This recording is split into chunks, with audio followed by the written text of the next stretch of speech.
وہ قوم آگے نکلتی ہے جو مادی قوانین کا علم حاصل کرتی ہے۔ مادی قوانین سے میری مراد اس کائنات کا علم، کائنات کے قوانین کا علم۔ سحر پوائنٹ کی ویڈیوز دیکھنے کے لیے ہمارا چینل لائک، شیئر اور سبسکرائب کے ساتھ ہی بیل کا آئیکن پریس کیجئے تاکہ آپ ہمارے آنے والی ویڈیوز سے باخبر رہ سکیں۔ محترم ناظرین، السلام علیکم۔ آج کی نشست میں ہم امت مسلمہ کے حوالے سے کوئی ڈسکشن کریں گے کہ اقوام و ملل کی صف میں امت مسلمہ کس مقام پہ کھڑی ہے، اور جس مقام پہ آج ہم کھڑے ہیں کیا اس میں کوئی بہتری ممکن ہے، اور اگر کوئی بہتری ممکن بھی ہے تو اس کا طریقہ کار کیا ہوگا۔ قوموں کے عروج و زوال کے قوانین کیا ہیں، کوئی قوم کس وقت عروج پکڑتی ہے اور کوئی قوم کس وقت زوال پذیر ہوتی ہے، اور اس بات کو بھی ہم اسی ڈسکشن میں دیکھیں گے کہ کسی قوم کو زوال پذیر ہونے پر کا حکم جب ہم لگاتے ہیں یا یہ کہتے ہیں کہ یہ عروج پر ہے تو اس کا معیار کیا ہے۔ تو سب سے پہلی بات تو ہمیں جو دیکھنی ہے، میں یہ کہتا ہوں عموماً ایک بات میں یہ کہتا ہوں، اور جس بات کو ایک پیغام کے طور پہ میں بیان کرنا چاہتا ہوں، وہ یہ ہے کہ آدمی کو بحیثیت فرد اور اقوام کو بحیثیت قوم ان کو حقیقت پسند ہونا چاہیے۔ حقیقت چاہے وہ تکلیف دہ بھی کیوں نہ ہو، اس کو قبول کرنا چاہیے اور اسے بیان کرنا چاہیے۔ اقوام و ملل کے حوالے سے اگر ہم بات کریں تو سچی بات تو یہ ہے کہ ہم کسی ایسے مقام پہ نہیں ہیں جسے ہم نمایاں مقام کہہ سکیں، یعنی لیڈ کرنے کے حوالے سے یا کسی حکم کے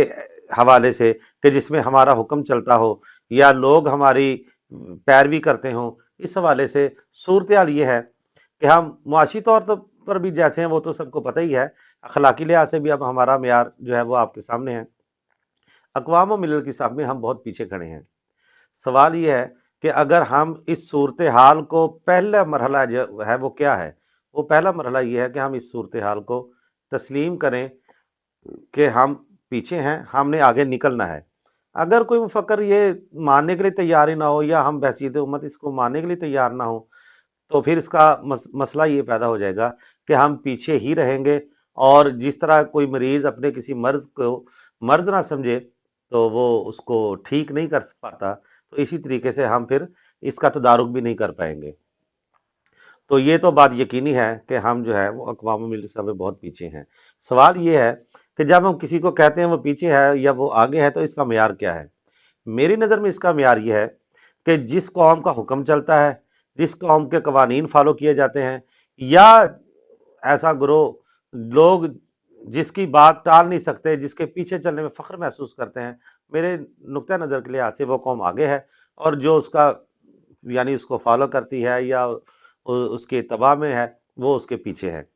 اسی طرح یہ ہے کہ اگر ہمارا کسی قوم کا بھی اگر حکم چل رہا ہے تو وہ قوم آگے ہے، اگر کسی قوم کو اپنی بنیادی ضروریات کے لیے کسی کے آگے ہاتھ نہیں پھیلانا پڑتا تو وہ آگے ہے، اور اگر کسی کو اپنی بنیادی ضروریات کے لیے بھی جگہ جگہ پہ ضرورت ہو امداد کی تو اس کا مطلب ہے ابھی وہ ترقی کے مراحل میں ہے اور زوال پذیر ہے، یا یوں کہنا چاہیے کہ اسے ضرورت ہے کہ وہ مزید اپنے آپ کو بہتر بنائے۔ قوموں کے عروج و زوال کے حوالے سے سب سے دو بنیادی اصول جو ہیں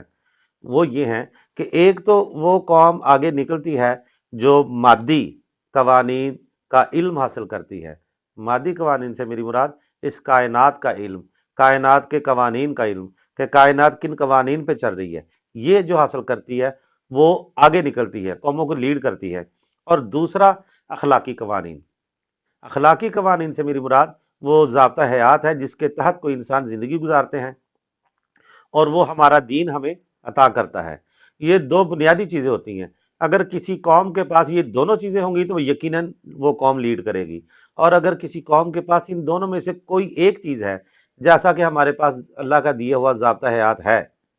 بے شک ہم ایک اس لحاظ سے بھی بہت سی کمزوریوں کا شکار ہیں کہ اللہ تعالیٰ کے دیے ہوئے دین پر ہم کما حق ہو عمل نہیں کر پا رہے، یہ ہماری اپنی کمزوری ہے۔ ہمارے پاس یہ چیز تو موجود ہے کہ جو اخلاقی قوانین ہیں وہ اللہ کا دیا ہوا ضابطہ حیات وہ ہمارے پاس موجود ہے۔ مادی قوانین کے حوالے سے ہم نے کوئی خاص کام نہیں کیا۔ عہد رسالت کے بعد امت مسلمہ نے مادی قوانین کے حوالے سے بہت پیش رفت کی، بہت تحقیقات کی اور بہت سا کام کیا۔ انسانیت کی تاریخ اس پہ شاہد ہے کہ مسلمانوں نے بہت کنٹریبیوٹ کیا ہے اس معاملے میں۔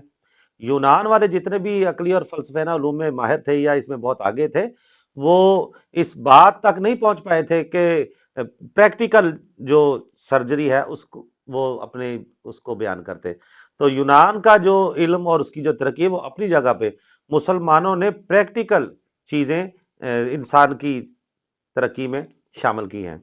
بہت سی مثالیں دی جا سکتی ہیں کہ وہ ہمارا جو دور تھا، ہم مسلمانوں کی عظمت کا دور تھا، اس میں بلا شبہ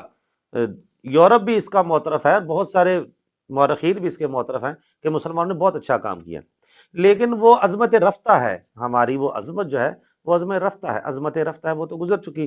اب صورتحال یہ ہے کہ ہم مسلم ممالک میں سے جو 56 یا 57 اسلامی ممالک ہیں، کوئی بھی ایسا نہیں ہے جو سائنسی ایجادات کے حوالے سے جس کا نام لیا جا سکے، جو انسانیت کے جو اس طرح کے بنیادی ضرورتوں کے کام ہیں ان میں کوئی کنٹریبیوٹ کر رہا ہو۔ مثال کے طور پہ اگر ہم نے خلا میں اپنا کوئی سیٹلائٹ بھیجنا ہے تو اس کے لیے ہمیں جتنے بھی علوم درکار ہے یا جتنے بھی ٹیکنالوجی ہماری ہمیں جو درکار ہے وہ ہمیں لینی پڑتی ہے ان قوموں سے جس کا یعنی جو غیر مسلم ہے، مثال کے طور پہ امریکہ یا یورپ۔ تو مادی قوانین کے حوالے سے یہ بات ماننی پڑے گی کہ ہم نے کوئی خاص ترقی نہیں کی۔ سوال یہ ہے کہ کیوں نہیں کی؟ میری نظر میں اس کی وجہ یہ ہوئی ہے کہ ہم نے عصری علوم کو یا عقلی علوم کو اس وجہ سے پس پشت ڈال دیا کہ یہ جو دنیا ہے یہ تو ان کے لیے، ہمارے لیے تو آخرت ہے۔ تو اصل اس بات کو بھی سمجھنے کی ضرورت ہے کہ قرآن کریم میں مومنین کی جو دعا بیان ہوئی ہے وہ ہے فی الدنیا حسنۃ وفی الآخرۃ حسنہ، کہ مومنین جو ہے وہ تو اس دنیا کی بھلائیاں بھی چاہتے ہیں، آخرت کی بھلائیاں بھی چاہتے ہیں۔ تو یہ بھلائیاں دنیا کی کیسے ممکن ہے کہ اگر ہم سائنسی اور عصری علوم پر توجہ نہ دیں تو پھر ہم یہ کہیں کہ دنیا کی بھلائیاں بھی؟ مثال کے طور پہ اگر کوئی زمین بنجر ہو جاتی ہے تو سائنس آ کے اس کا یہ آپ کا یہ انتظام کرتی ہے نا کہ نائٹروجن کے کس طرح وہ زمین میں شامل کی جائے گی، کھاد کون سی مؤثر ہوگی، بیج کیسے جو ہے وہ